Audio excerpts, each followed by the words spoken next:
Yes, y'all. Welcome to the P.U.W.F Wrestling Talk. I am Joe BNCO, joined by my fellow co-host, Mr. D-Walk, and Hot Mook Summer at the bottom down there. It is not the Hot Mook Summer. It has not been the Hot Mook Summer for months. It is, as you can read below, your Thursday Night Mook. Hey, man, it's always Hot Mook Summer. No, it's Hot Mook Winter. Or fall. I don't know.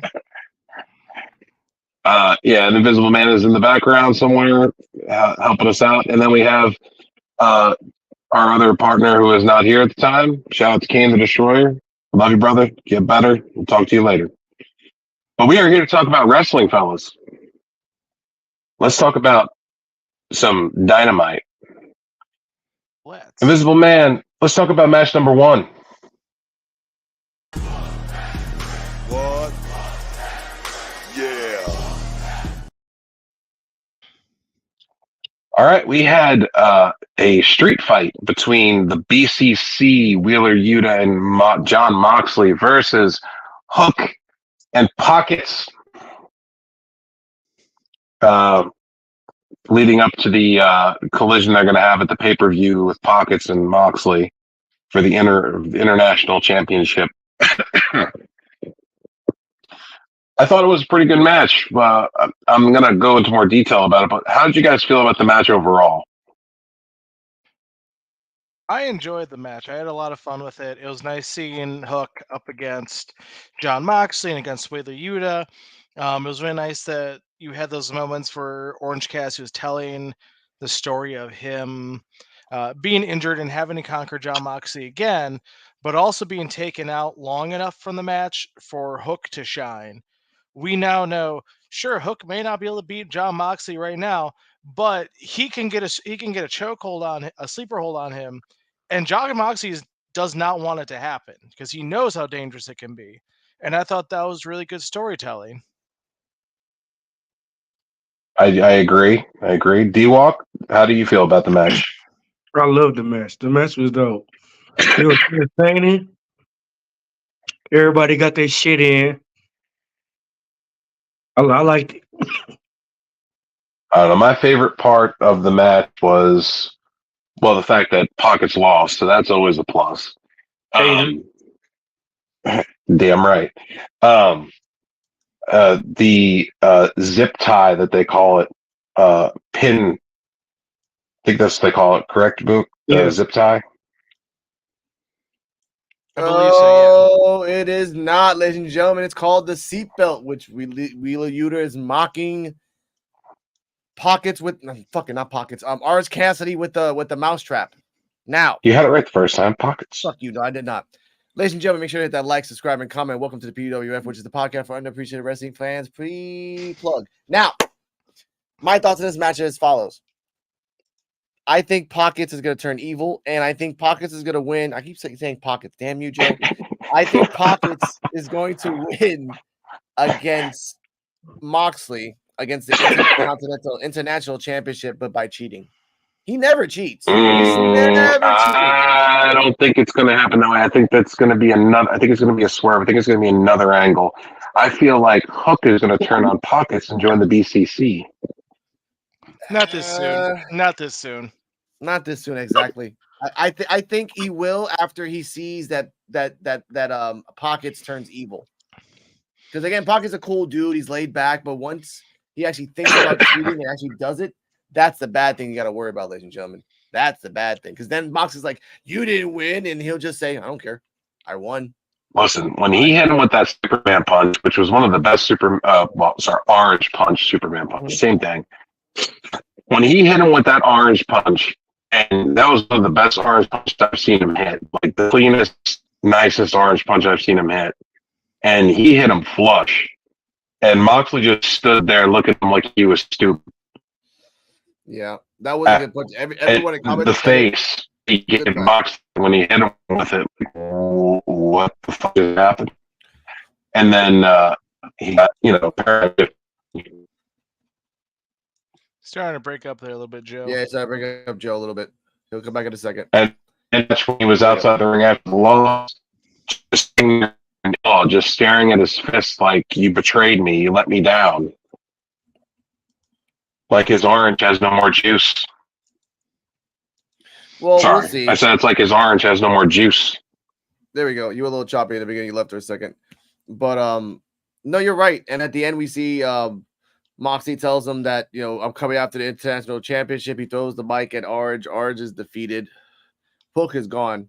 Whatever, because it's Hook. He did his job. He doesn't get paid by chilling. But I'm actually happy because if this is the match for Full Gear, like I said, we'll talk about that in predictions if it happens. And Invisible Man, like the wind, is. Oh. Well, all right then. All right, guys. So BCC pick up the victory and show a lot of dominance in this street fight. Obviously, it's their forte is a street fight. So they kind of had the edge going into this. Do you think that this is going to further Hook's career? Yeah, definitely. I agree. D-Walk?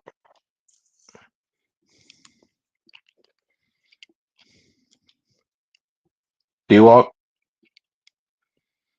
I said you gotta get beat by the best. Besides, if you Brock Lesnar, but on the other hand, but yeah, Oh, there you go. No, but yeah, that's how it is.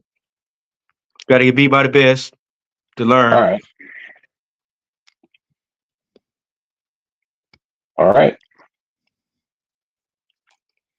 Mook, do you want to take the next match? No, please keep on leading. Okay. Go ahead and do match number 2. What? Yeah.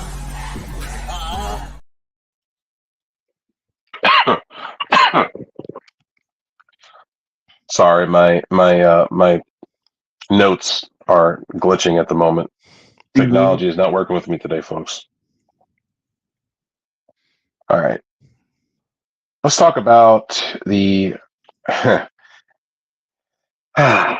Young Bucks versus Penta El Zero Muro and Commander. It was a tag team match. The match was good, obviously. You had the Bucks and Penta know each other very well. Commander filling in, I guess, for Phoenix because he's part of Alex Apprehentis' boys.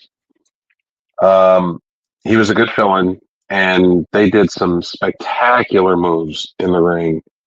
Some stuff was just outright just bananas. Giving a Hurricane Rana to I think it was Matt Jackson off of the ring apron and Hurricane Rana-ing his Matt Jackson into Nick Jackson onto the floor. Craziness, just beautiful lucha libre style stuff.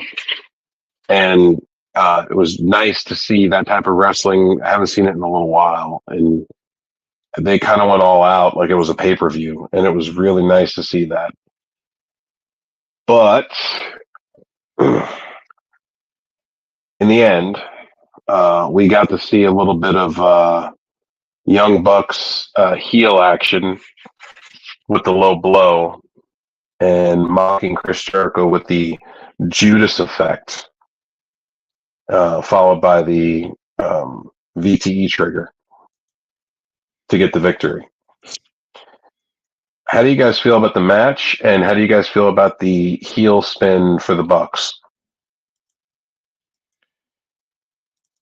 I feel like, well, the match was great. It was an excellent match. I mean, what are you expecting out of the Young Bucks with Penta in any capacity? It kind of worked in the favor that Ray Phoenix couldn't be there, so Commander could take the pin. So everyone Penta and Ray both stay strong, but the match was, by the books. It was high spots, quick, fast, exciting. What do you think about the heel turn, Mook? I mean, it's the Young Bucks. They turn they turn all the time. I'm not surprised. P.U.W.F, how do you feel about everything? I agree with everything Thursday night Moose said. But the thing I was just shocked how they ended. Like I would have expected that more about Ray Phoenix more than the Young Bucks. I mean, to You mean me, Penta? met a Pentagon, but I like Pentagon more of a heel than I do he is a face. So that's why I was kind of like surprised, boy. I would rather seen that happen. Okay, I could see that. But in the end, we had a little bit of a backstage segment after that with the Bucks and Kenny Omega and the and Jericho, the Golden Jets. They were Kenny Omega started off talking to the Bucks, and they were going back and forth. Jericho intervened, and then the Bucks attacked Jericho. Omega separated it, and they're like, "We were just trying to talk, and you are doing this, acting like children." And then Jericho tells Omega, "Let's go. We have a bigger match to worry about than this. We'll see you guys Saturday." So they're leading off to something. I don't know what's going to happen with that, but I, I'm curious to see because all four of those talents in the ring, the Bucks with Omega and Jericho on opposite ends, it's going to be a really crazy match. Yeah, I agree. All right, let's go ahead and let's do another match. Visual Man, let me get match number 3. What? Yeah. All right, and for this match, we will combine because this match was not very good and had a botch to finish it off. And I'm not going to blame it on the winner, but Red Velvet versus Sky Blue. I feel like the botch happened because of one, Sky Blue, because of her lack of ring experience. 2, I felt like it happened because of Red Velvet's ring race. But Red Velvet versus Sky Blue, the winner goes on to the triple threat match for the TBS championship against Chris Statlander and Julia Hart at Full Gear. So the match had a lot of implication, a lot of good things going for the winner. The match wasn't bad. It was a good match, solid back and forth match. Red Velvet looked good. Sky Blue looked good. But we all knew what was going to happen because of the lead up with Statlander, Julia Hart, and we knew Sky Blue was going to have to be in the mix because of the storyline. So it was kind of given. They would have been better off putting Willow Nightingale versus Sky Blue. It would have been a better match, and you would have had an either or situation of who's going to win because they both would have fit into the storyline. But in the end, Sky Blue did get the victory with a code blue.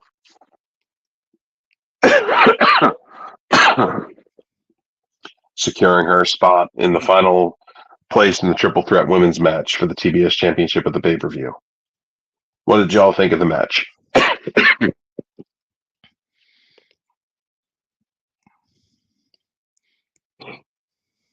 I thought it was cool. It got potential. I mean, they still young. I mean, they got potential still. But it's better to me. It's better than WWE women's matches.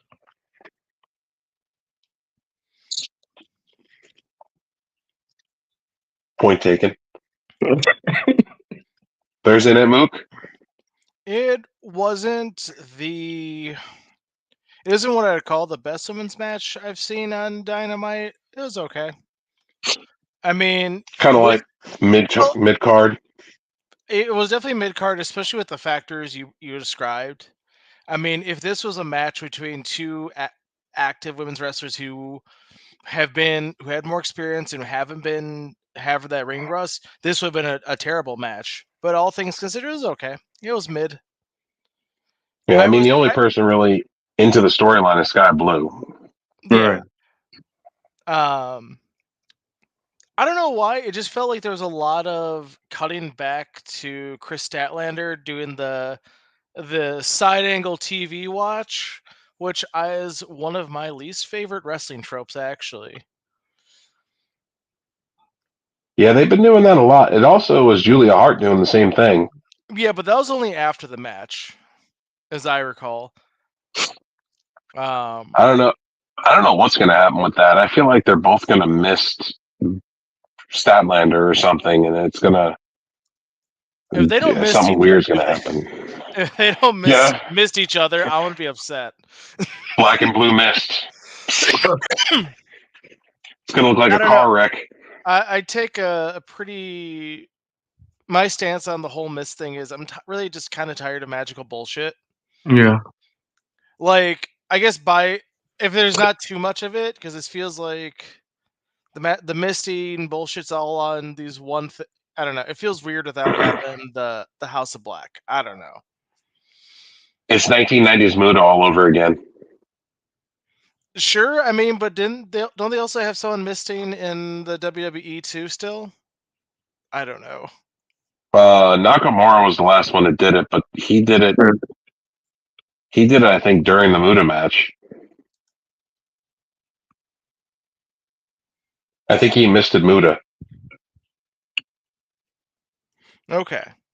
when they allowed him to wrestle Muda in New Japan. Yeah. It's still. I don't know. It just feels like the mist turning people evil is just kind of contrived right now. I don't know. Maybe I'm just not into the storyline at the time, but Oscar No, I still agree. do it. Oscar still Asuka. do it. Okay. Yeah. Asuka, but it's primarily a Japanese wrestler thing. Yeah. They're Yeah. trying to Asuka and Shinsuke doing it. They're Japanese wrestlers, so it's kind of Yeah. like staying with But their like, tradition. is there mist turning people evil or changing them in any way? No. No, No, then it's Just- fine. That's cool. It's just the whole Julia Hart got misted a year ago, and then Yeah. she did this slow, arduous build of turning evil and breaking up the blondes, and then she's been this witchy evil girl who's kind of done nothing for months and has been off and on, spooky, not spooky. I don't know. It just doesn't hold well. It's not consistent. Yeah. Yeah. and now it's changing Sky Blue, but it hasn't changed Chris Statlander or Willow Nightingale yet. Yeah. Willow Boringale. Ouch. And Sky Blue is the Warrior of Wrestling Women's Champion, I believe. Correct? I believe so. It's been a minute, but I'll have to find out next time they do a show. Actually, I'm gonna look that up on the side note. Believe she just I believe she won it October 7th or 9th or something. She just won it at the beginning of October. Yeah, I believe that. Yeah, it was 10-6. Yeah. Oh, that's Well, the guy's name I couldn't remember. Remember last week I said there was a third team member who was with I can't think of the name. Anthony Bowens and his team. yeah. It was Casey Navarro. I'm sorry, I was looking on the website. It just came up. Anyways, go on. It's kind of like Crime Time. They had a third member too, and he got left behind in OVW when they got called up. Oh no, Hey, he wasn't part of the team though. He did a triples match with them recently. Oh, You talking about, oh, my bad. Joe, you talking about Red, right? Well, it was Dirty. Who? No, his name was Dirty. Dirty. No. Yep. Yeah. Okay, yeah. You're right. I'm talking about Casey Navarro. He's a young wrestler. He was with why can't I remember their fucking name? Acclaimed. Yeah, he teamed with the Acclaim, and their whole thing was they're all wearing pink in their match. Oh, I don't wow. know. It was a good match. Nice. Anyways, Mhm. All right, what do you guys think about the segment between Hangman Adam Page and Swerve Strickland? I loved it. Absolutely. Yeah. Now, what did you guys feel about it? We'll talk about it. What did you guys think? I thought it was dope. Both of them. I was surprised by Adam Page, Mike skills with Swerve Strickland. Though I thought it was dope when he said they got personal with his family and everything. He went ham on them though about the kids and the girl and everything. He went ham on Adam Page did. You know what? I couldn't fault Adam Page for it because he made a very strong point. They made it personal, and it got personal very quick. You can't refute the fact now. Can't fuck with a man's family and not expect to get personal. Exactly. That's how. And I like this. I like this Hangman Page. I like this fucking. I like the asshole. I want to see more asshole. Stay the asshole, Hangman. Someone's make a soundbite of that of Joe saying, "I want to see more asshole." Fuck you. Now Hangman needs to stay. Hangman needs to stay this fucking asshole gimmick that he's fucking like. I don't give a fuck about your family. Like fuck you. Like you know, this is that. You know, your wife left you. Your kids don't want nothing to do with you. Like pretty much shredding Swerve to where Swerve couldn't say shit on the microphone. He Eminem Swerve. He said everything bad to where Swerve had nothing he could say. He just shut down. About that, ladies and gentlemen. Visible Man using his second one himself. And to give you the quotes and the cliff notes. Holy shit, was he phenomenal? Page ripped into Strickland talking about how Swerve's kids won't speak to him, how his fiance left him, and even going after Prince Nana, saying that he's only using you and using the dance that he does in every entrance to sell shirts. With spoiler warning, off your back. True. On your back. Off your and back. Guess what? And then he's gonna take that money, Strickland, and then go to go buy some weed from a high school around the block. And guess what? After I beat your ass, I'm gonna beat Prince Nana's ass. I'm gonna steal his weed. And then everyone in the chat, steal his weed, steal his weed, which is fucked up, ladies and gentlemen. Stealing weed is wrong. It's a crime. Okay. Hey, look, and Nana, as soon as he said that, said, "You ain't stealing my weed." Yeah, you ain't doing that. Which he should have said, "I'm not buying no weed from no high schooler." That's the first thing he should have said. That's the first thing he said that you ain't taking my weed. I was like, "Oh shit!" Nana just got fucked up, and then Page mic drops and walks away. Comes back to pick the mic back up. He's like, "Give me that damn thing." He's like, "Oh, and by the way, this is only me and you can't touch each other." He's like, "Nana ain't nothing to do with this shit," and he starts beating the fuck out of Nana. And Swerve's like, I can't do anything." Yeah, that was good. What? Damn. Wow. Page even made reference to his teaching career, stating that he used to spend a lot of time around kids and learn about discipline. And he said he's going to have the discipline Swerve. He said he is the judge, jury, and executioner before attacking Nana.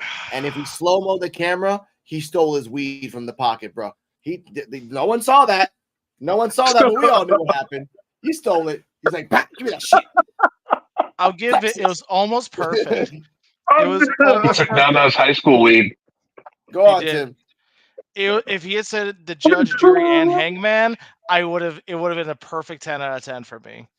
That's right. I was waiting for him to say that because me too. That's his gimmick. Like Yeah. he should. I'm expecting him to come into the fucking pay-per-view with a goddamn fucking noose. I'm waiting for it. This motherfucker better be coming in with a fucking noose. If he doesn't come with a goddamn hangman's noose, you are missing the fucking mark, buddy. You are a cowboy. It's time to do some real cowboy shit and hang a motherfucker. Because that's just the way things go back in the Wild West. Sorry. That's just how shit happens. What would happen if someone broke in your house? No, Back in the West. wrong. They hang you.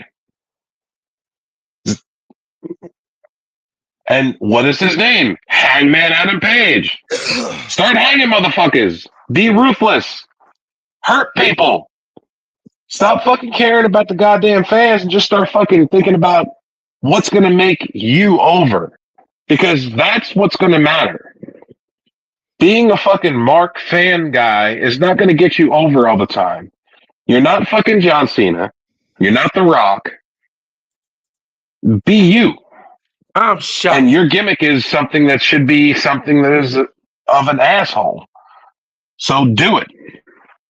Be the Hangman. Be the anti-hero. Be the guy that's like a Stone Cold that doesn't give a fuck and fucks everybody up. That's my opinion on Hangman Adam Page. That would make him stand out more, and that would make him more of a standout performer. Not saying he's lacking anywhere in the ring. And his promos have gotten way better since he's been... From the time he did the promo with CM Punk, that's where it started to elevate. Is it all Punk? No. It's just you have to have people that elevate it out of you. And Punk is one of those people that can elevate a promo out of people. And obviously, Swerve is another motherfucker that can elevate a promo out of someone too, because look what just happened here. Hey, so if Adam Page would come out with the news, he might as well have had a pillowcase with the holes cut out around the eyes to come out in. I mean, I'm not touching that, but I'm not touching that. I'm not touching that. If he comes out with on a horse with a hood on and a noose, I can't support that. I cannot support that. This is 1952. We cannot support that, sir. Weren't you just saying that though? That's what you wanted. I want the Hangman with the noose. I didn't say nothing about no hood. This motherfucker talked about a hood. I mean, you've already put like two of the three things there. You started this conversation. I wasn't touching that. Wild West guy wants to play fucking Hangman cowboy shit. So now he's got to fucking live up to his goddamn gimmick, or he's got to get another one around his neck several times. It's not like he avoids the subject. I just think Swerve might not be the person to do that with in today's era. I don't know. He can do it to Nana. Even worse. Now, okay. He can hang Nana while he's taking his weed. You want a good Hangman match? Then do a fucking like Hangman match, like a Wild West Ghost Town match that ends with like a coffin match. Him and Darby would probably do a good show. Hell yeah, that would be pretty fun. Just saying, if you're gonna lean into the theme, just pick your opponents better. And Darby would have to leave the face paint off though, because that might be considered something else, and we don't want that either. You understand? Or they can start doing barbed wire matches again. Barbed wire matches. That's going to start happening soon too. I think eventually. Let's talk about the last match and then the MJF segment. And the last match was the Like a Dragon street fight. I guess it's they're sponsoring the new Yakuza game that's coming out, the Like a Dragon game that's coming out for Xbox, PlayStation, and stuff. And they were all dressed up as different characters, I guess, from the game.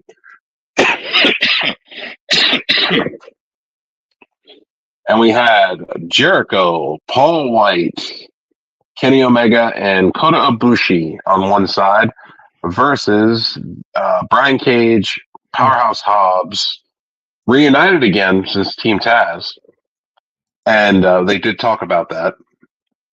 And we also had Kyle Fletcher and Konosuke Takeshita. And the Invisible Man's in here. Yes, sir.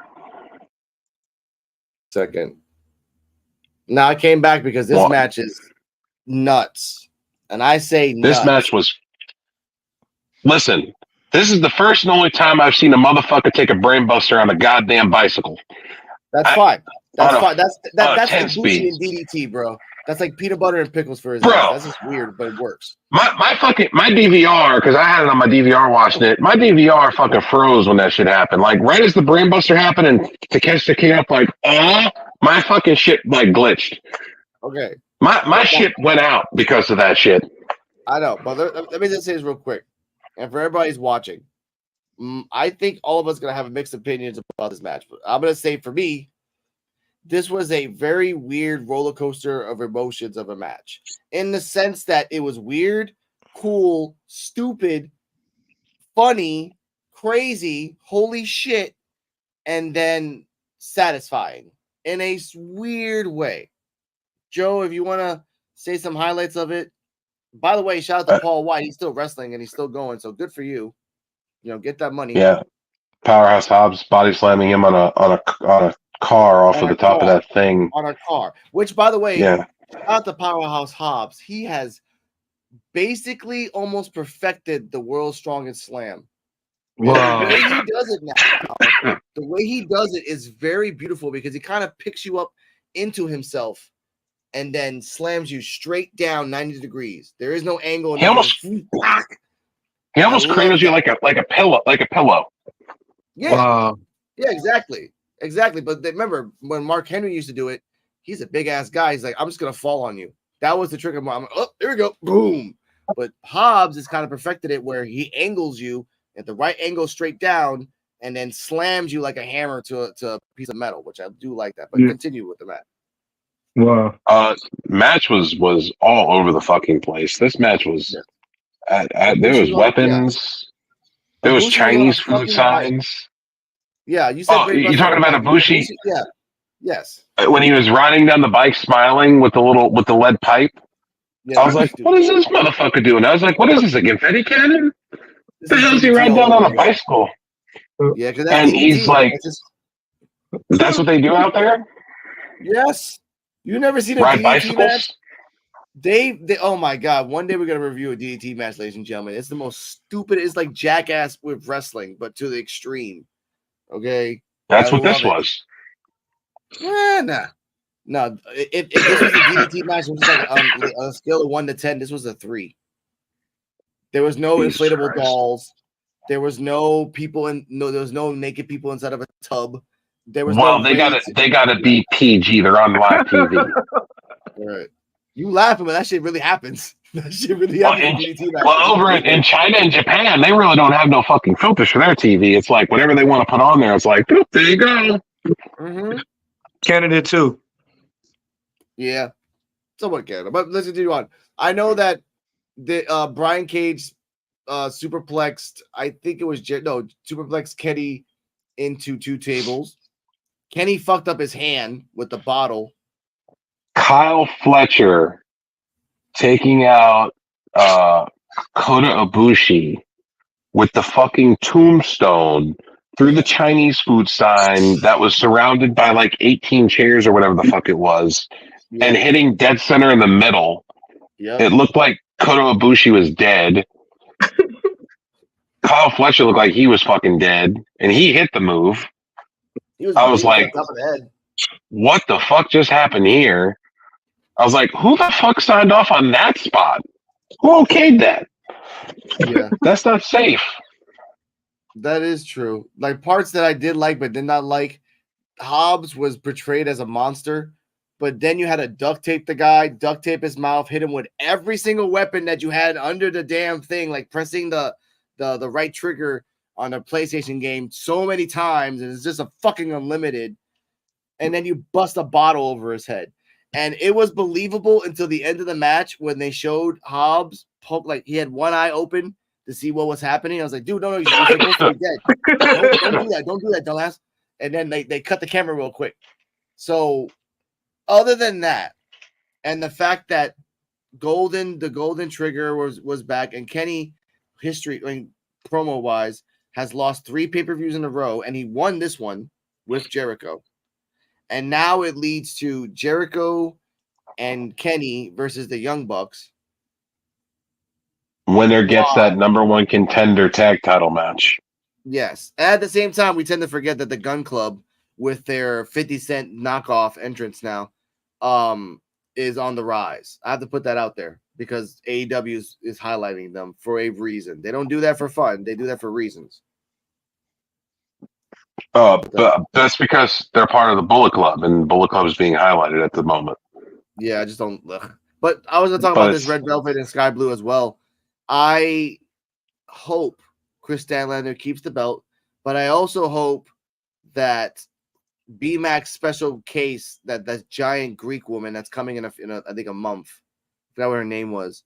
She's like super tall. She does F5s in Japan to the female Japanese wrestlers. Like she's coming back. She's coming back to AEW in about a month. I forgot her fucking name. I know who you're talking about. It's Grace something, Grace Monet or Grace or no Bailey something like that. That should be the one that takes off the belt off Chris Statlander because again, it's someone big. For me, TBS Championship should be stuck on people who are big. Keep it like that. Keep it just like that. Okay, I'm sorry if Julia Hart wins for some weird ass reason, then nah. She is, but she has improved greatly, and that's maybe the reason why they want to try it on her because she has never had a championship, and to give her a championship would be the right thing to do because she has put in the work, she's put in the time, and she's gotten over. So I understand why they would want to put the title on her because of what's going on behind the scenes and what she's been doing producing wise. I mean, she's produced a great deal since she first started. She's not that side piece cheerleader, that got her ass kicked all the time no more. Yeah, she's a standout star of her own. She's turned into Britt Baker. Yeah. Except without the back talk and the bullshit and the bleh. So I'm happy with again, if she wins, then she's got to step up and do matches. Like real ass matches. Like, but she can do matches. I know. The last time she wrestled Statlander, she was very impressive. She was. Again, that's a good example for a good staple. Now I want to see her against Willow, her against Britt, her against Jamie Hayter when she comes back from injury, many a time that she has anyway. Just more people. More people have fun. Her against Athena. I do want to watch that too because Athena's a great wrestler and she's a great worker.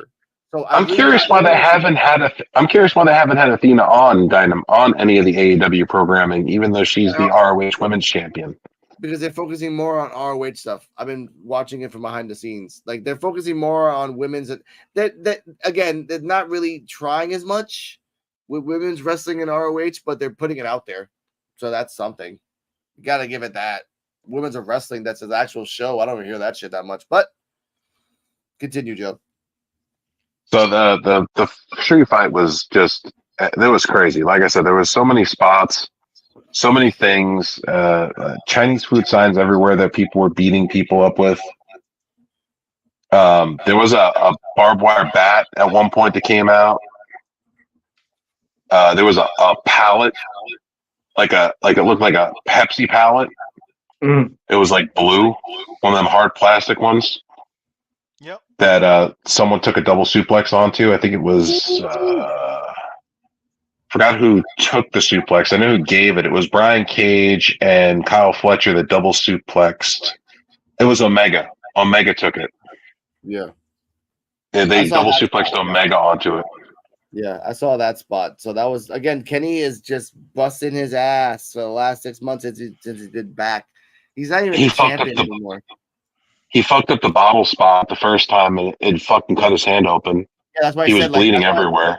And right after that, it was even on the YouTube. He kept checking his hand, even after the match, checking his hand, because he was bleeding, not a lot, but it was a lot of spurty stuff. So I hope he's okay. I hope it doesn't cancel anything. Get well soon and heal your hand. That's all I gotta say about that. What do you guys think about the Continental Classic that was announced? This is going to be AEW's version of the G1 Climax.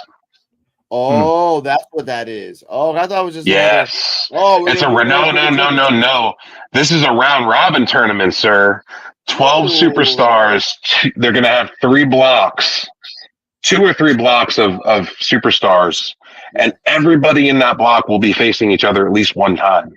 Nice. They're testing it out with 12. I would have gone with 20 and just go like the brawl for all, see what happens, like throw shit to the wall. But 12 is a good start. That damn, that actually sounds cool. Like a nice And little Bryan round. Danielson was the first person announced for it Of course.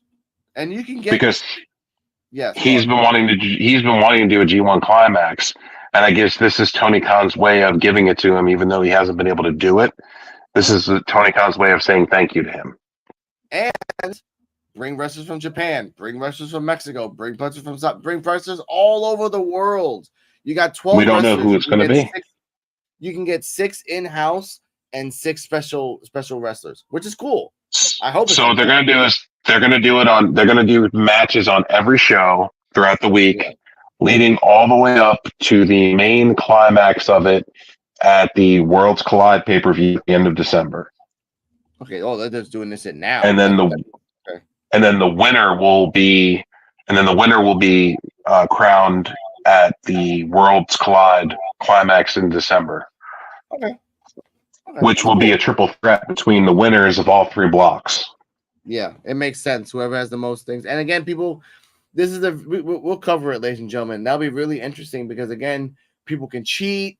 And if it's like the same rules as the G1 Climax, then a pin is a certain amount of points, bring out a certain amount of points, cheating a certain amount of points, and it is same. MJF's in this motherfucker, ooh, that's gonna be a lot of technicalities in that bitch. God, I don't think they're gonna be champions in it. I think they're gonna try to keep the champions out of it. Okay, but the only champion that they talked about being in the only one that I've heard mentioned that might be in it is Orange Cassidy. Okay, because he's the international champion. Yeah. Okay, that's fine. It wouldn't be fair if all the champions got in there. The FTW champion, the Intercontinental champion, and that's a lot. Okay, that's fine. That's fine. I've heard a rumor of who may or may not be in it. Hold up, say that again, Tim. I said they have a big enough roster. There shouldn't be any champions realistically. Yeah, there shouldn't be, but there should be some other comers like Hobbs. There should be Hobbs. There should be Fletcher. You know, I've heard Fletcher. I've heard Hobbs.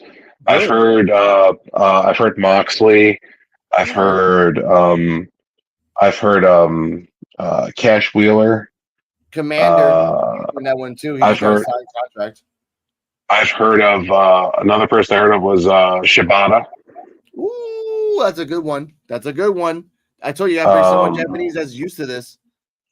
Yep, and I've heard a couple other people too. Who's another person I heard might be in it? There was another big guy, Luchasaurus. All right, sure. They need a random name. That's good. You need a couple big guys.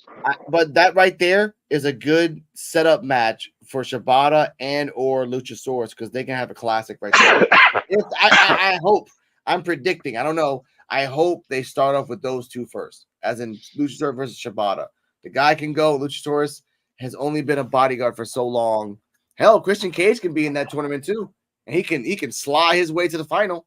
You know that. Or they could put his protege in there. Hell, they could put Edge in there too. He's never. That's another name I heard. That's another name I heard it was going to be, and it was Adam Copeland. And people, you know why? People will watch, and Edge has been really cold for the last couple weeks, so it makes sense to put him in the climax to really like heat him up again. But we can talk about climaxes next week. But let's talk about the predictions, Joe. Let's get into the nasty. All right, let me get do you have it up yet, or no? My phone's dead. So ladies and gentlemen, I'm going to pull it up right now. Yeah, while he looks it up, remember on Wednesdays at 9:00.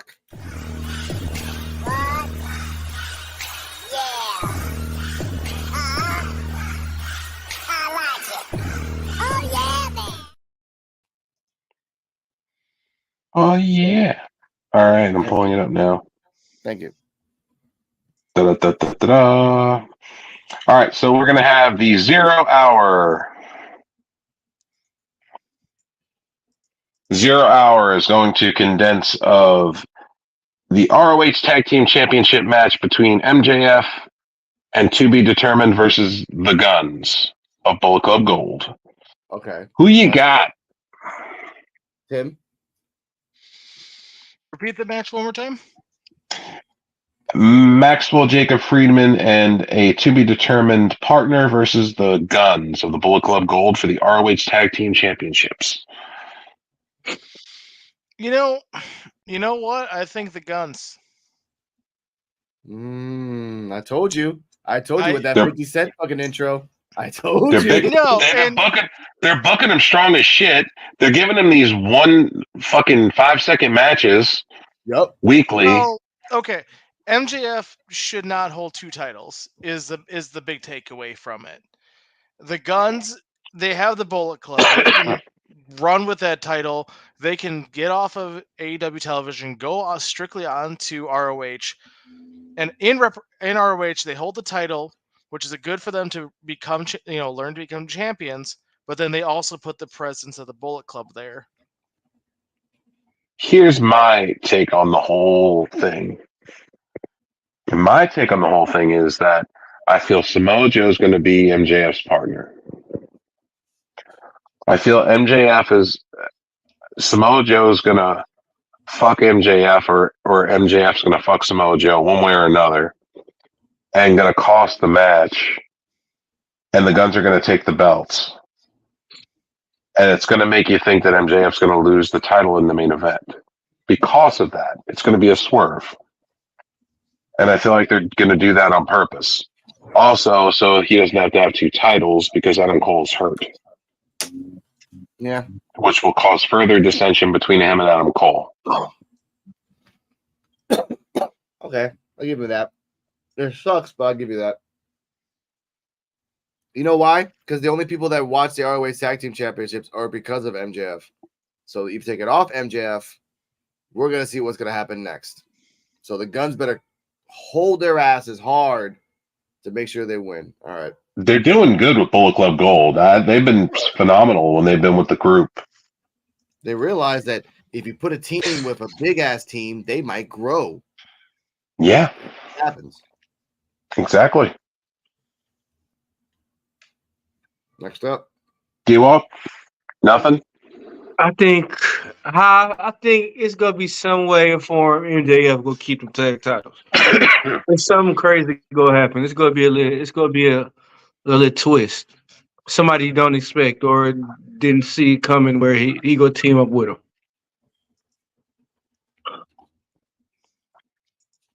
It's always a possibility. Yeah. How about, let's go ahead and, all right, we got Sting, Darby Allin, and Adam Copeland versus Christian Cage, Luchasaurus, and Nick Wayne. Who you got?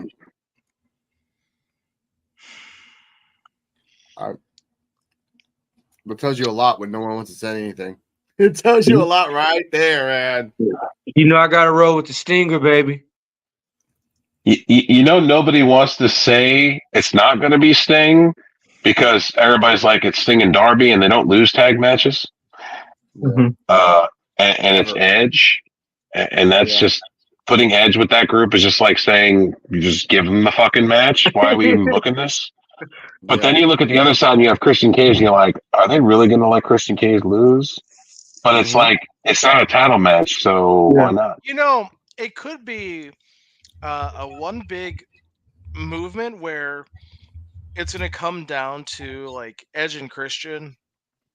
And I'm not changing what I'm calling them. One of them is going to save the other from something, and it's going to change the tide of the match. Is my bet. It's going to plant the seeds for something in the future.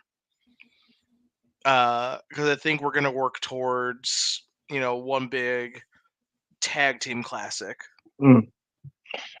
I feel like we're working towards Edge versus Christian eventually. And then eventually we'll get to the tag team match. But I feel like we're building towards an Edge versus Christian match. Oh, we are. We are. For the TNT Championship. Tim is half right on the prediction. I think Edge is going to save Christian on a move, and then Edge is going to expect Christian to save him on a move, and Christian's like, "No, I fucking hate you." No, which will then infuriate Edge more, which will then eventually get to that Edge versus Christian match. Because again, Edge is still confused of why Christian is still doing that. In this match, if he does that, Edge is like, "Watch out!" and takes the hit, and Sting and Darby are like, "What the fuck are you doing? Why are you doing that?" And then the same situation comes out where he looks at Christian. "You're gonna save me, right?" No. Die, motherfucker. All right, that's it. Or I'm gonna fantasy book this a little bit. What if it's Gangrel who gets one to cooperate with the other? That is nice. They all know each Because other. That would work. Because Gangrel has been on AEW. it has been on AEW before. What's Yep. stopping him from just doing one appearance to like, hey, we got to brood together? You should. He's talked about it multiple times on podcasts that he's wanted to do it one more time with both of them. Yeah. And they could do a nice little skit as like a grief counselor. Like, hey guys, it's me, Gangrel. I know you see the teeth, but I'm here to talk with you guys. Or they're having a stare down, and then the red lights come on, yeah. Oh, and then God. Gangrel just fucking shows up. Walks He up does sipping that. out of his goblet. Yeah. Hey, Christian. when is Sting? Hey guys, what's all the hostility? Yeah. When did Sting say? Christian, When did Sting say he was done with wrestling? When he said like February, right? around there. Who? Sting. Remember Sting retiring. Revolution. So how many more matches you got from Full Gear till he retired? About how many more matches? Revolution. 2024 or 2025 Revolution. 2024. He ain't going for one more year. Oh, one more year. No, that's I it. was about to say this 2024 time. Revolution. This time I could see it happening is Edge switch up and he on Christian and screw Sting and Darby Allin. Or is that too soon? Not yet. Not yet. Because again, they're gonna have that match. They're gonna have We that gotta one plant seeds. first. If okay, that's a tricky question because if they play the card right, they can play it and stretch it out 6 months before Edge and Christian fight. Yeah. But the smart play is to do it in a month or two, at least a month or two. The good booking 6 months, because then Edge can turn on Sting and Darby, and then it would be like a. But again, no, Christian doesn't want to do a tag team anymore. In his character, he's too egocentrical to become a tag team. He doesn't want to share the spotlight. Even with his villains. He's saving that for the end of his career. It's Mhm. going to be when Nick Wayne and Luchasaurus turn on Christian Cage and he has nobody. That's true. That's not for a while. And Edge is going to come out. Edge is going to be the only one to come out and help him because everybody else hates him. Yep. And you talked about this. The Continental Classic can be an indicator of when Luchasaurus might turn. Because if Luchasaurus goes up the ladder of the tournament by himself without Christian Cage's help, Yeah. why do you still need Christian Cage? Have Honestly. Nick Wayne in the tournament, and there's another person that can just climb the ranks because of his experience. So right what there. if that turning on, point becomes you book Luchasaurus and Nick Wayne together? I was about to say that. I was about to say that same exact thing. What happens when Luchasaurus has to fight Nick Wayne? Who is Christian gonna pick? He can't pick one or the other. Pick your favorite dad. Wow. That's Sorry, favorite son. Sorry. Yeah, My two sons. My two sons. And then again, and that can help Edge because Edge can be in the background saying, "Oh, he's gonna pick you. Of course, he's gonna pick you, Nick, because you're his favorite." And then he goes to Luchasaurus. He'll pick you, Luchasaurus. You're his guy. Just to really put the things in his head. I like that. It's gonna happen. But Tony, book that, please. Book that and credit the P.U.W.F, which is the podcast for underappreciated wrestling fans. Like, subscribe, and comment. Anyway, keep it going. Kenny Omega and Chris Jericho versus the Young Bucks. Yeah. Winner gets the number one contender for the tag team championships. And if Chris Jericho and Kenny Omega lose, the Golden Jets must split forever. Oh wow. They're not gonna lose, man. Ibushi just got the AEW, just signed yesterday. That's a spoiler. No, not the Golden Elite, the Golden Jets. That's what I mean. The Golden Jets, which is Kenny and Ibushi. Ibushi No, just the Golden Jets. The Golden Jets is Kenny and Jericho. Oh yeah, break up. Bye. Like freaking Sonny and that other guy that got hit by a tree. I forgot what his name was. No, Cher and Sonny. There we go. So it'll be Kenny and Jericho have to break up, or they win the tag team #1 contenders for the tag titles Who's the tag belt? from the Bucks. Oh, the Bucks are the champions now? No. Bucks ain't the champions. They have the #1 contender. Okay. They won that match, but the champions are Starks and Big Bill. Now hold on before you agree to that. There's another match, so you gotta see the tag team titles are on the line too in a fatal 4-way. I'm going last. Who's Do you want to know who's in the fatal 4-way? Go for it. Ricky Starks and Big Bill, the champions. Yeah. La Faction, Ungaranable, yes, which is Preston Vance and Roosh. Wow, they're really digging for people there. All right. Okay. Wow. FTR. Okay. All right. And Malachi Black and Brody King. Damn, that's the thing, though. Oh, okay, all right. We have to start That's with the that. fatal 4-way. Okay, we have to start with that match first before we can get to the golden. Damn. Okay. That's the tag title match. That is. I told you this pay-per-view stacked. Yeah, the thing is that's a hard one to 2, pick 3. because I don't 4, I don't want Big Bill and Starks to have 5. the belt. They're just pass away champions. That's fine. So Man. I'm going to pick Malachi Black and Brody. No, I'm sorry, Malachi Black and Brody. Mhm. Yeah. It makes sense because then Young Bucks have never fought them, so that'll be a one-time match. The Golden Jets have never fought them, so that'll be a one-time match. And they can be on the rise. There hasn't been a heel tag team in a while. I don't count the Young Bucks as heel tag team because Tim reminded me of something. They flip-flop too many fucking times. I'm good. No. They do. Black and Brody, they're evil. And that can help. Again, Julia wins the belt. They win the belt. They actually become an actual faction with belts. That's my pick. D-Walk, what's your pick? I want to see Rouge win, but I know that's not going to happen. But my second backup, Rouge and Preston Vance. Yeah, Rouge and Preston Vance. I want them, but my second choice is FTR. FTR. Tim? I don't know. I can't say right now. I've been out of the loop for a while. All right, that's fine. Anybody but Starks and Big Bill.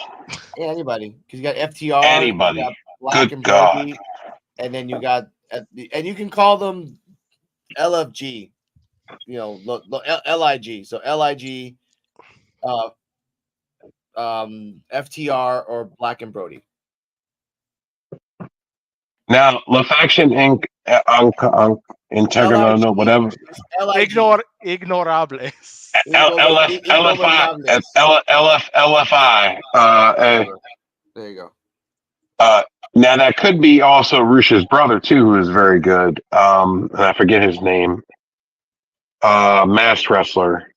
I know who he is. But he's very good as well. I mean, if he's in there with Rouge or with Preston, they're all good. And he related to Dragon Lee too. Yeah. FTR winning the belts back would be nice, but Malachi and Brody King winning them kind of sounds good. I like that. I'm gonna go with Malachi and Brody King. Yeah. House of Black needs some gold again.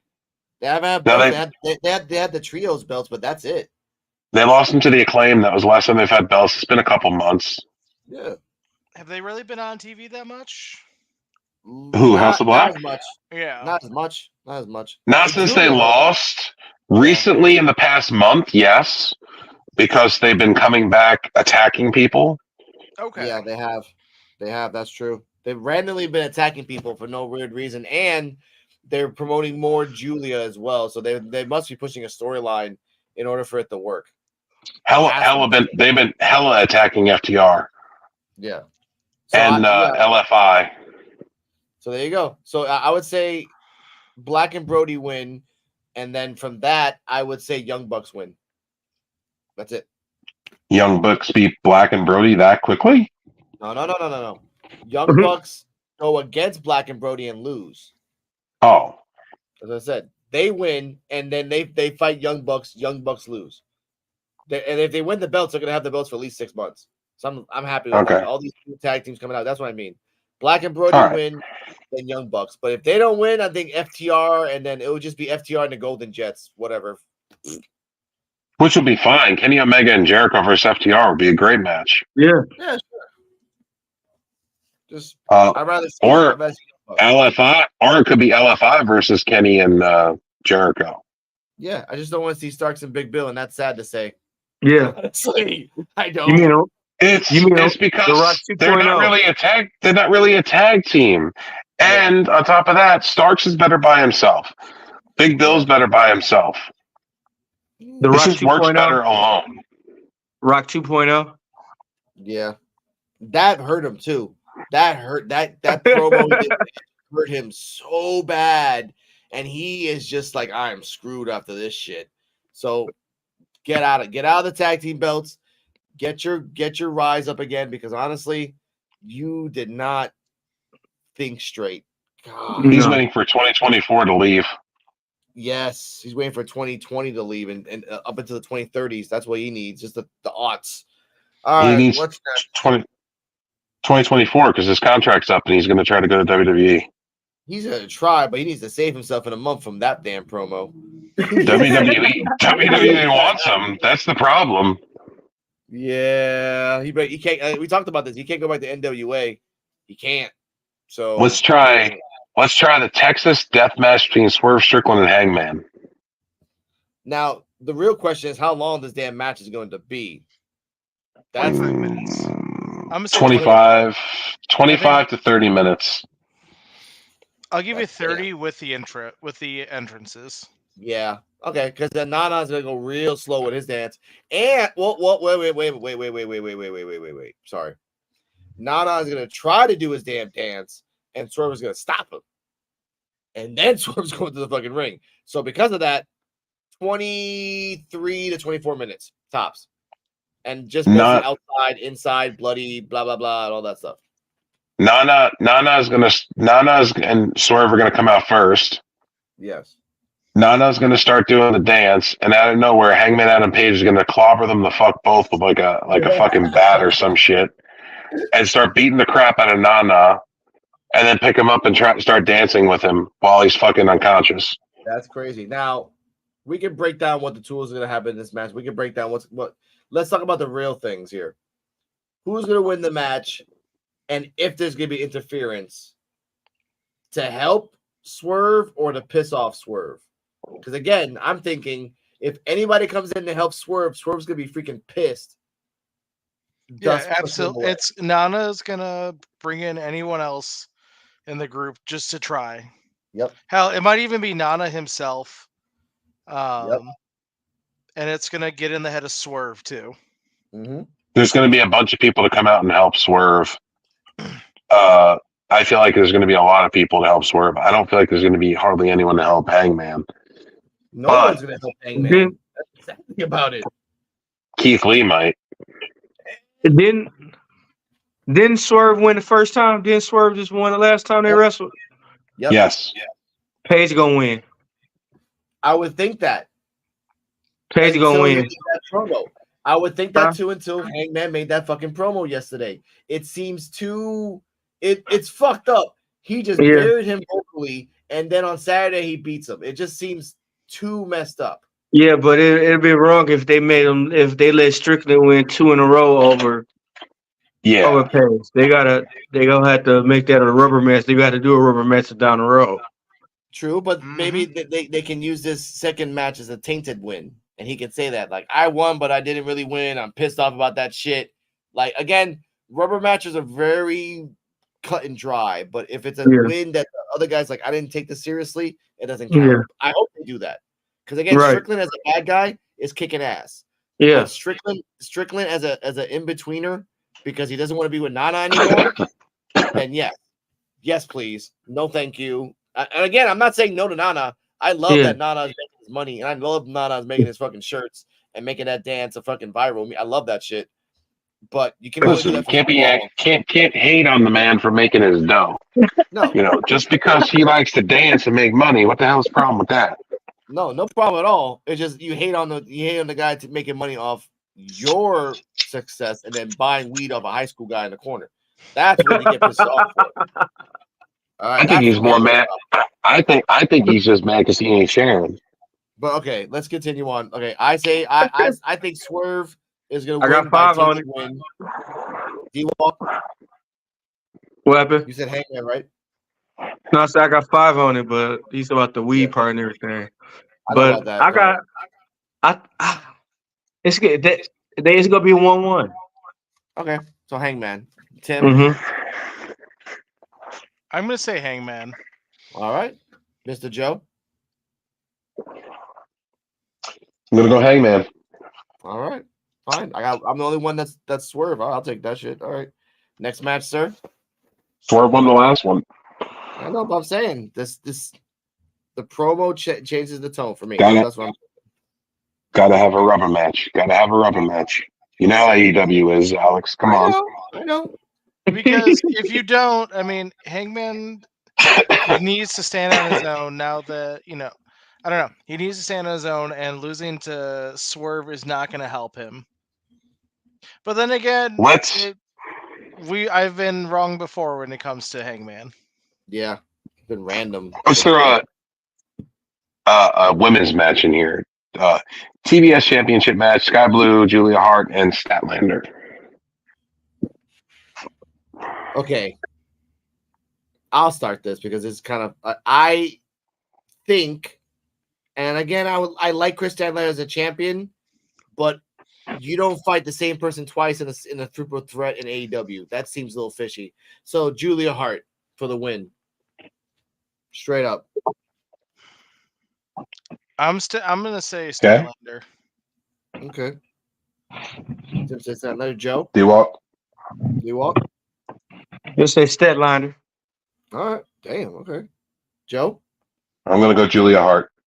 See, I was gonna say like they're promoting her Julia too much, Hart. and they're doing the Acclaim 1 week later. Remember that? The first match. So here's why I think they're gonna do it. First match was a 1-on-1. Yep. That was a test to see how well she would handle under pressure of a big championship match on a pay-per-view.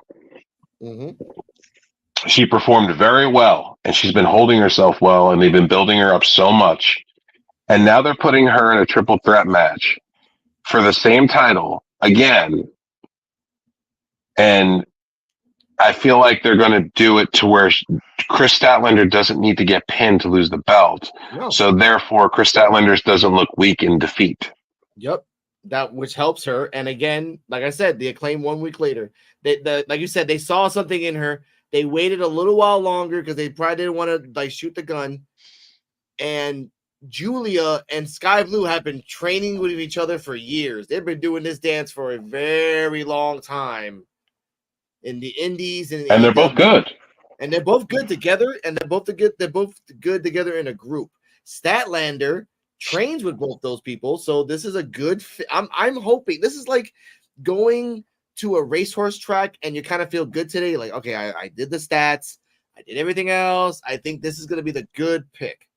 However, this is AEW. There might be botches. I hope not. So you're right. Julia wins, pins Sky Blue, takes the belt. Then Chris Statlander can have another rubber match with her, like down the line. Just down the line. That's fine. And Julia Hart deserves it. She does, man. Britt's gone. She earned it. She earned it, exactly. Like, I love that AEW in the long run is giving, like, they gave Sheeta the belt 3 times. That's like, I mean, damn. You earned it. So do what you gotta do. That's our next match. Oh, shit. Hikaru Shida versus Toni Storm for the AEW Women's Championship. That timeless Tony Storm. Wow. All right. I'm not gonna go first. Now at all. remember, there is Marissa May also. She Yes. isn't a factor that is probably going to cause the loss of Sheeta. Yes. Shout out to B-Mac for that, for posting that shit way early before anybody else. So I respect him for that. I think, yeah, because they gave the belt to Sheeta way too fast the last couple of months. So you can get it off this new Tony, and see if people like it. Because some people like this new Tony. She's just goofy. Just a goofy. That's why people like it.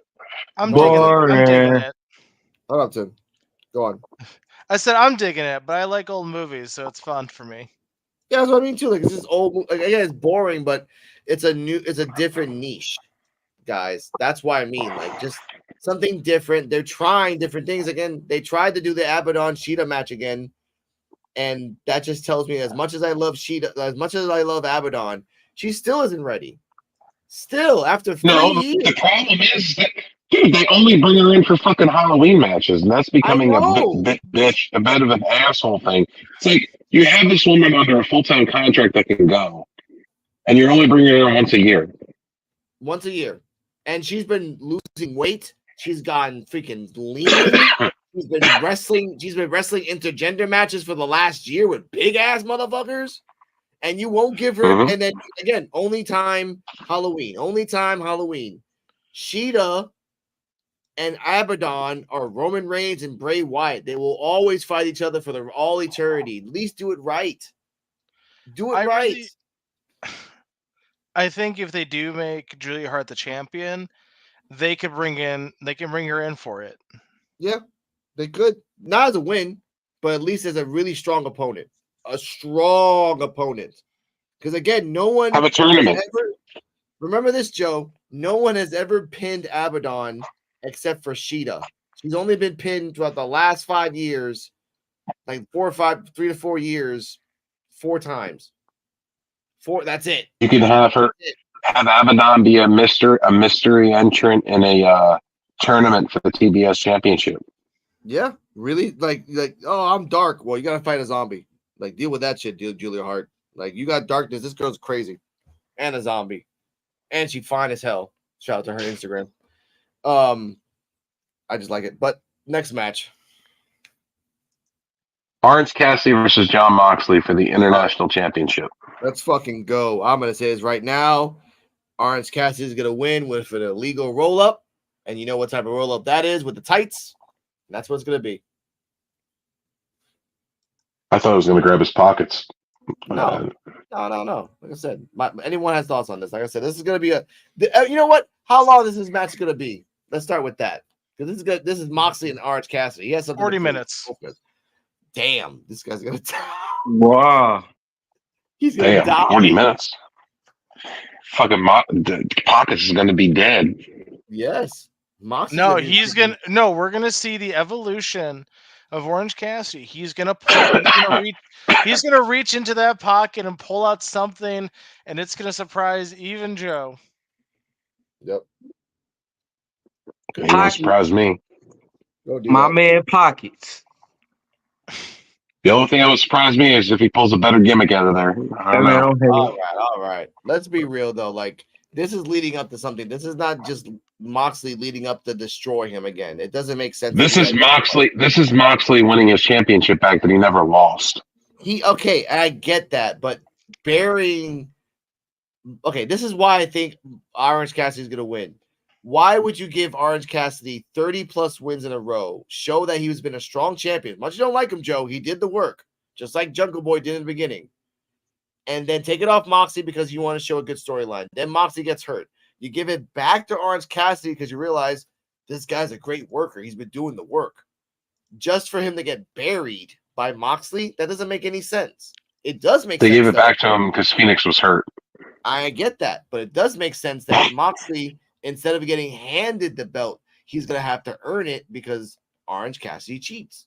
Because again, Orange Cassidy never cheats, ever. Putting your hands in your pockets is not cheating, ladies and gentlemen. It's just being smart. That's just me. That's just me. Well, we shall see. Does everybody think Pockets is going to win? I think it's going to be Moxley. Pockets. I think it's gonna be Orange Cassidy. There you go. All right, 3 to Hey, 1. you better get on. You better get on the train early, Joe. And that's just because I don't think that the international title is right for John Moxley. No. Why? He goes international. He defends it. He will defend the title internationally. Because I don't know, I just think that he's more of a world champion than an international champion. Yeah. Or FTW champion at most. No. Though, No? you know what? I bet you he would take the international champion off a Hook as a storyline to get Hook into the BBC. True. See, But I you could want- see that happening because he would take the title and say, "Look, you got to beat all the BBC before I even consider letting you fight for this again." Got to earn it. Yeah, and go fighting the other three, other three members would do that, or two, whichever. True. We'll see. All right, main event. AEW World Championship. MJF versus Jay White. Now, before we continue, this is supposed to be for NXT, but might as well use it.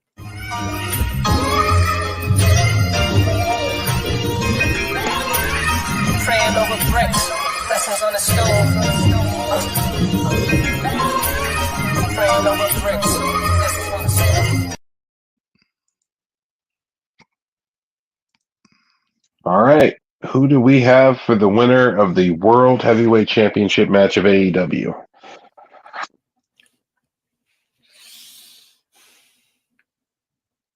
MJF. Switchblade Jay White, who every time he says he's going to win a championship, wins it.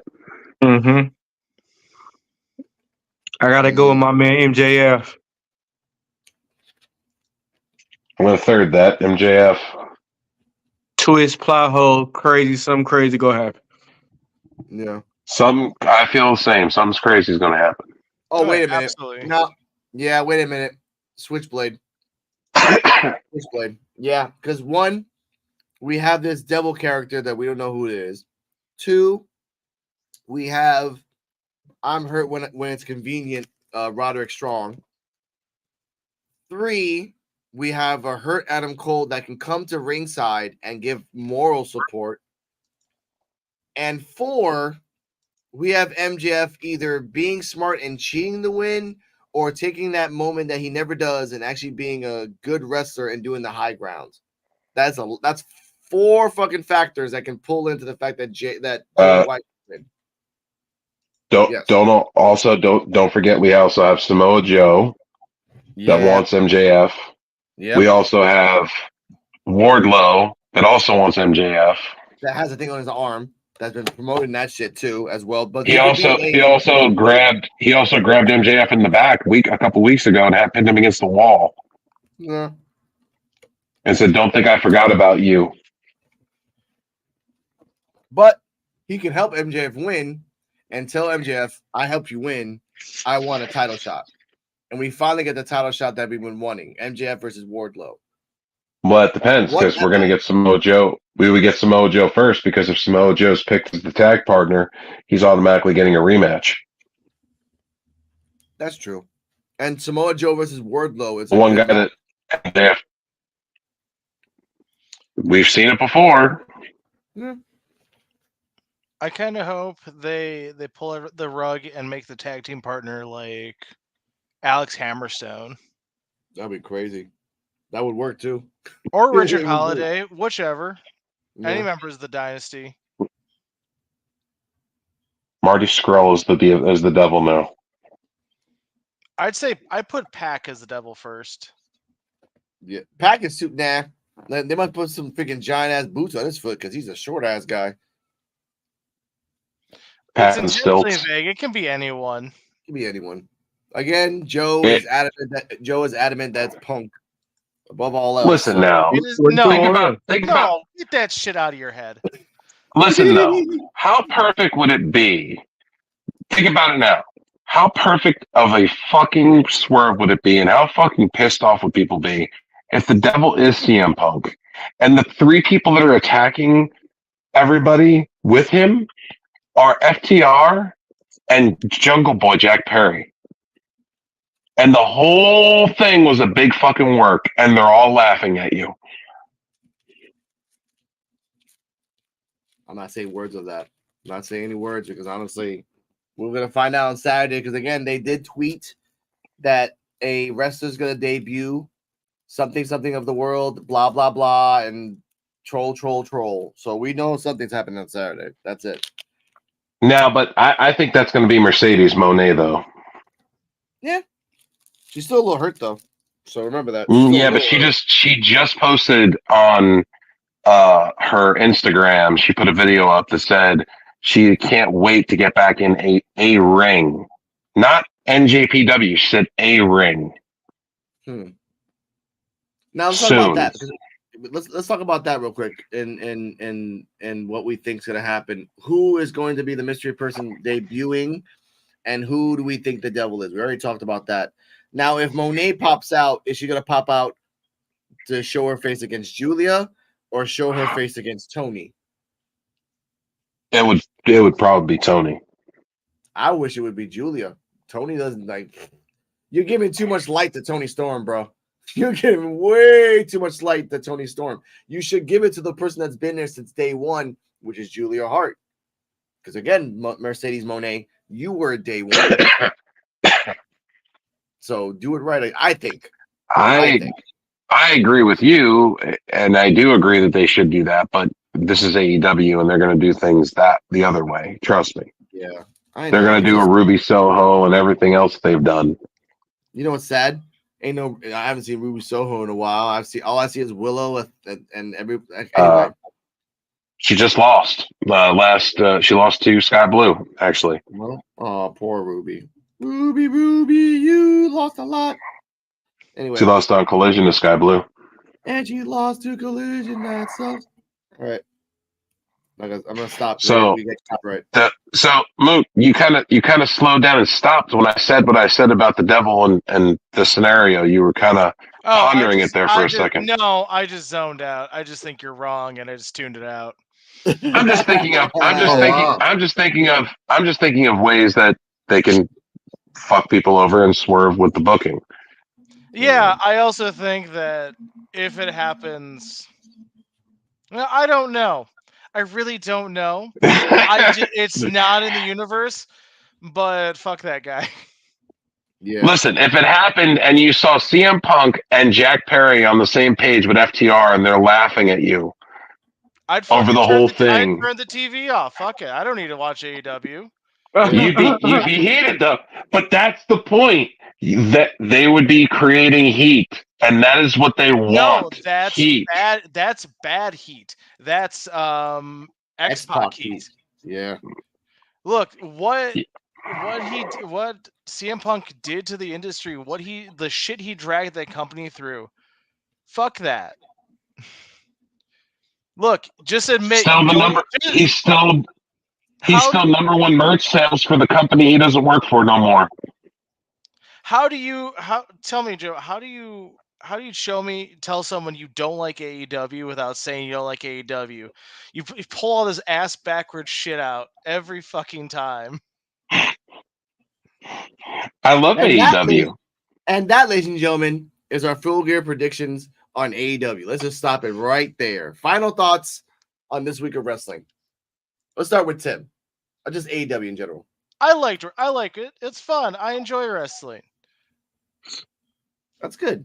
D-Walk. I enjoyed it. There we go. Joe. Dynamite was a good show. Go on, D-Walk. No, I just say I enjoyed it. I ain't saying nothing else. All right, that's cool. I liked a couple things of wrestling. Once again, in this week of wrestling of women, wasn't really that great. Was surprised. They don't really try. I wanted to be better. I don't want it to be CM Punk. I'm with Tim on this. I don't want to see CM Punk ever again in wrestling. Go be a commentator somewhere in golf. Fuck off. And I want a good match between Cassidy and Mox, and I want a great match between whoever is going to win between Julia Hart, Sky Blue, and Statlander. They deserve that. They truly deserve a freaking good show-stopping match, honestly. And MJF, that was P.U.W.F. Thank you for watching. Joe, please tell you all Hey. the social where they can find you.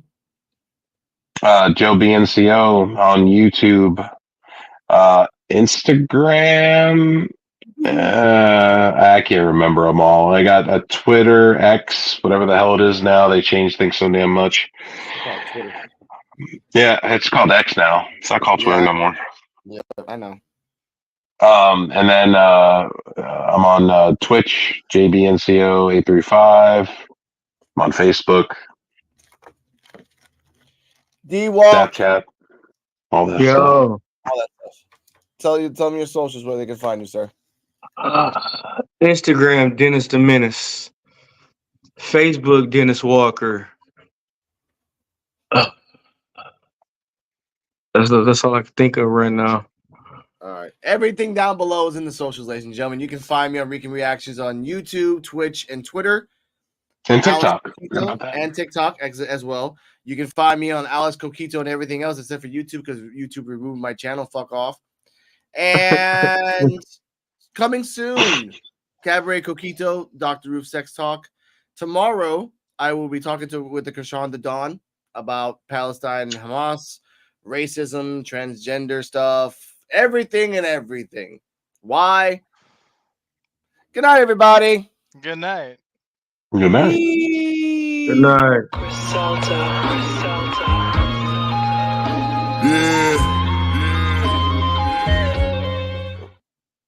Love it. Hey, Alex, you know what's satisfying? Yeah. Hold up. We're still